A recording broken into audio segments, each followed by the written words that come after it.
Silakan klik subscribe dan like video ini. Assalamualaikum warahmatullahi wabarakatuh. Alhamdulillahirabbil alamin. Hamdan syakirin, hamdan na'imin. Asyhadu an la ilaha illallah wa asyhadu anna Muhammadan abduhu wa rasuluhu la nabiyya ba'da. Alhamdulillahirabbil alamin. Senantiasa kita bersyukur kepada Allah Subhanahu wa taala yang mana berkat rahmatnya, berkat cintanya terhadap hambanya, berkat Rahman dan Rahimnya, kita dapat merasakan kenikmatan yang luar biasa. Salawat dan salam semoga selalu tercurahkan kepada junjungan kita Nabi besar Muhammad sallallahu alaihi wasallam, yang mana Nabi Muhammad ini saking cintanya kepada umatnya, saat beliau menjelang kematiannya, Rasulullah memanggil siapa yang dia cintai, yaitu umatnya. Nah, oleh karena itu, pada kesempatan yang luar biasa ini, kita akan membahas hadis yang ke-84, yaitu memahami hakikat cinta. Bismillahirrahmanirrahim. An Abi Musa al-Asy'ari radhiyallahu anhu qala Rasulullah sallallahu alaihi wasallam, al-mar'u ma'a man ahabba. Dari Abu Musa al-Marsyi berkata, Rasulullah sallallahu alaihi wasallam bersabda, seseorang bersama orang yang dicintainya. Muttafaqun alaih. Nah, di dalam hadis ini terdapat anjuran untuk menguatkan cinta para rasul dan mengikuti mereka. Artinya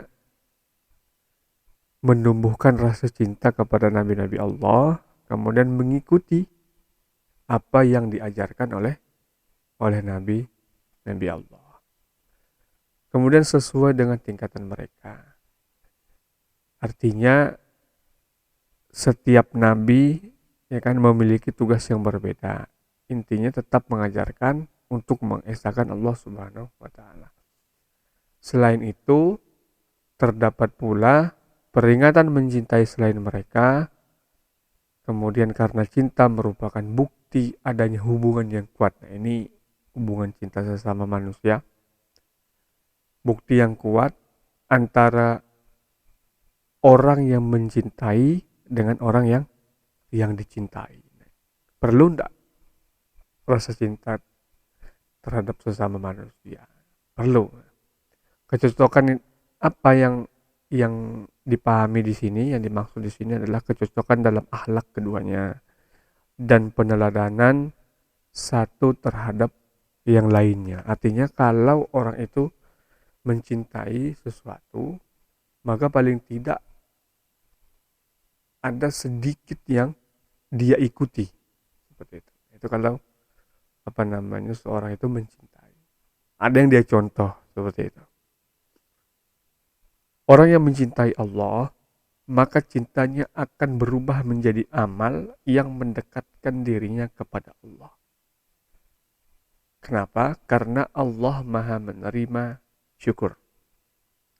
Artinya begini, ketika kita sudah cinta kepada Allah Subhanahu wa taala, kemudian kita menerima apa yang diberikan oleh Allah Subhanahu wa taala, artinya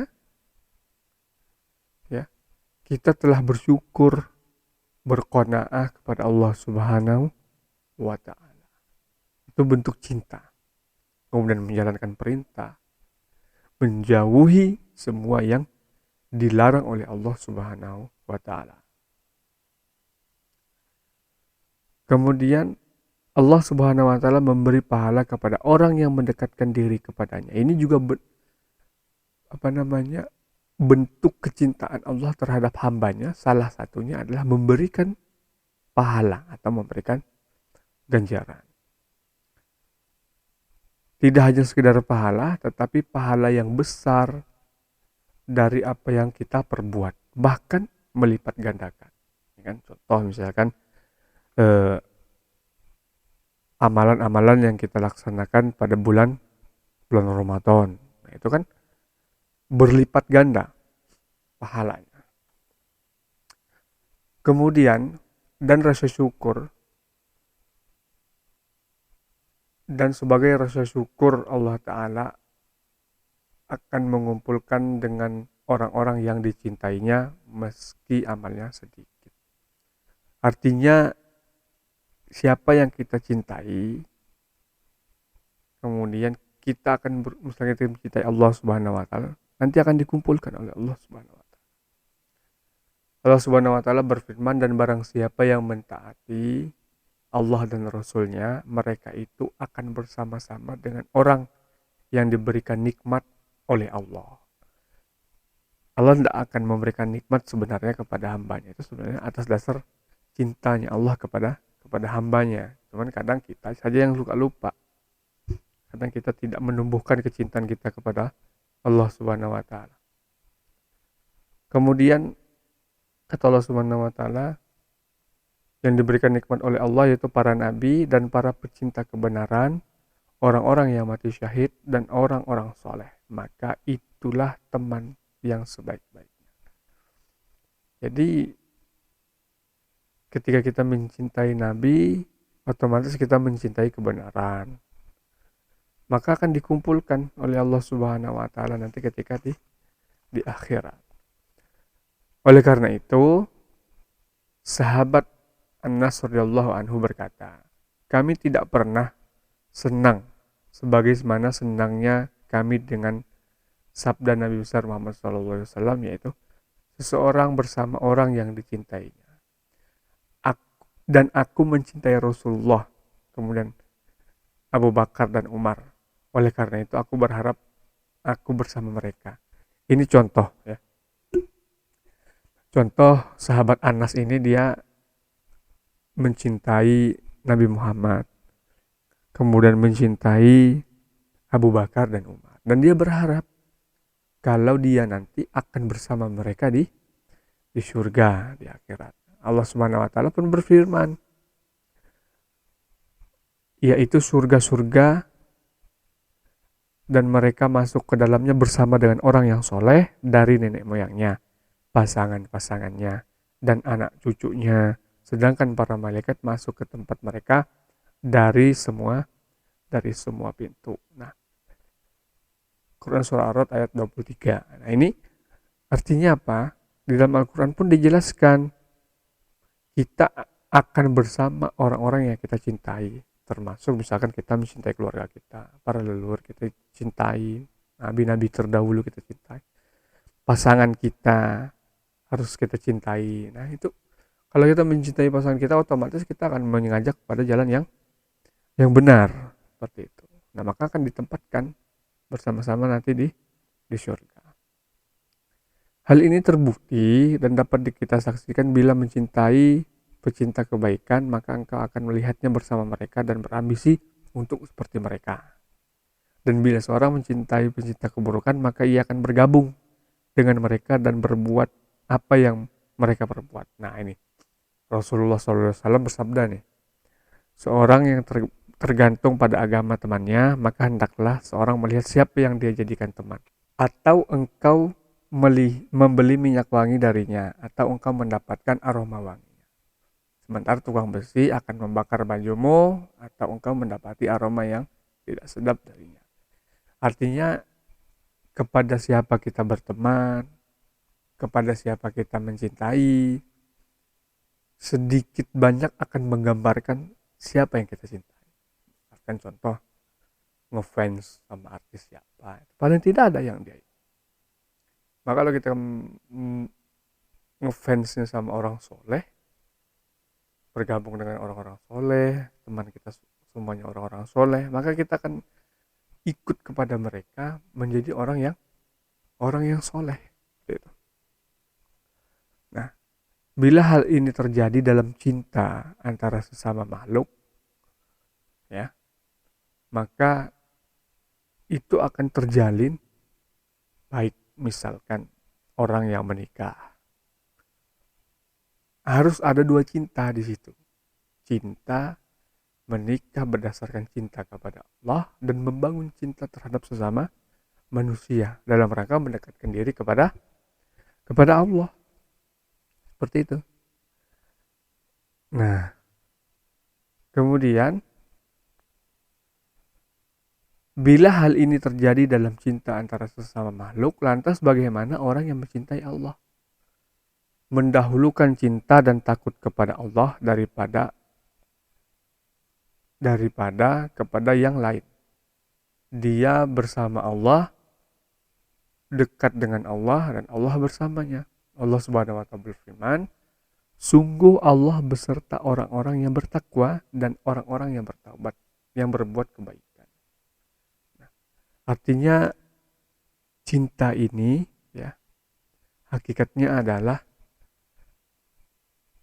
sebuah perasaan, ya, yang berorientasi kepada perilaku.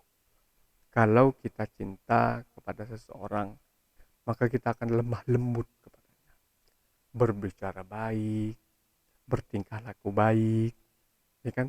Yang orientasinya itu membuat orang yang kita cinta itu senang, seperti itu. Nah, begitu juga dengan cinta kepada Allah Subhanahu wa Ta'ala.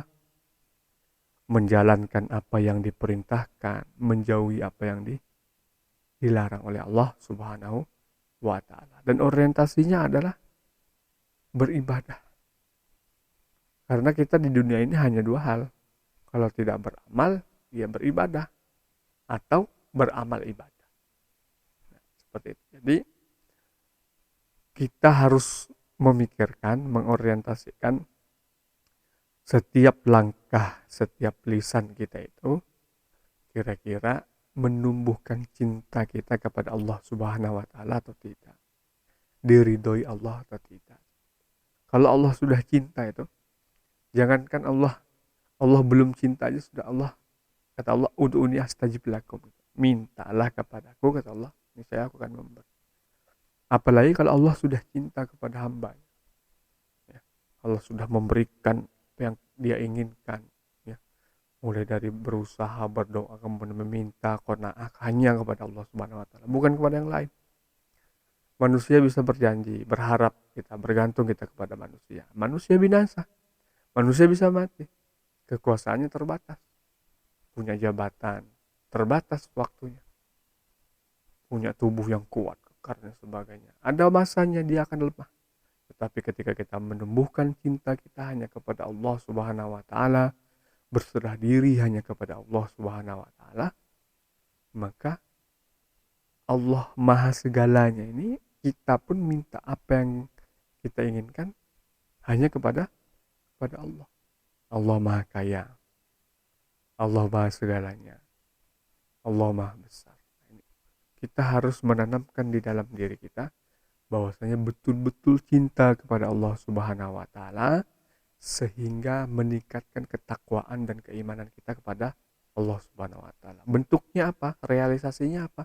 Menjalankan apa yang diperintahkan oleh Allah Subhanahu wa Ta'ala, menjauhi apa yang dilarang oleh Allah Subhanahu wa Ta'ala.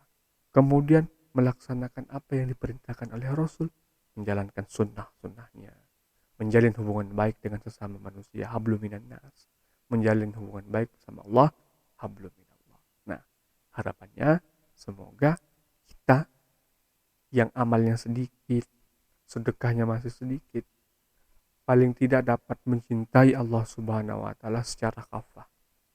Jadi setiap apa yang kita lakukan itu berorientasikan untuk menumbuhkan cintanya Allah kepada kita. Bagaimana caranya? supaya Allah memberikan rezeki kepada kita, supaya Allah senantiasa memberikan kesehatan. Artinya terus kita menumbuhkan cinta kita kepada Allah Subhanahu wa taala, menumbuhkan cinta kita kepada Nabi, ya. Maka akan dikumpulkan kita bersama orang-orang soleh, bersama para nabi di surganya Allah Subhanahu wa taala. Amin ya rabbal alamin. Seperti itu harapannya.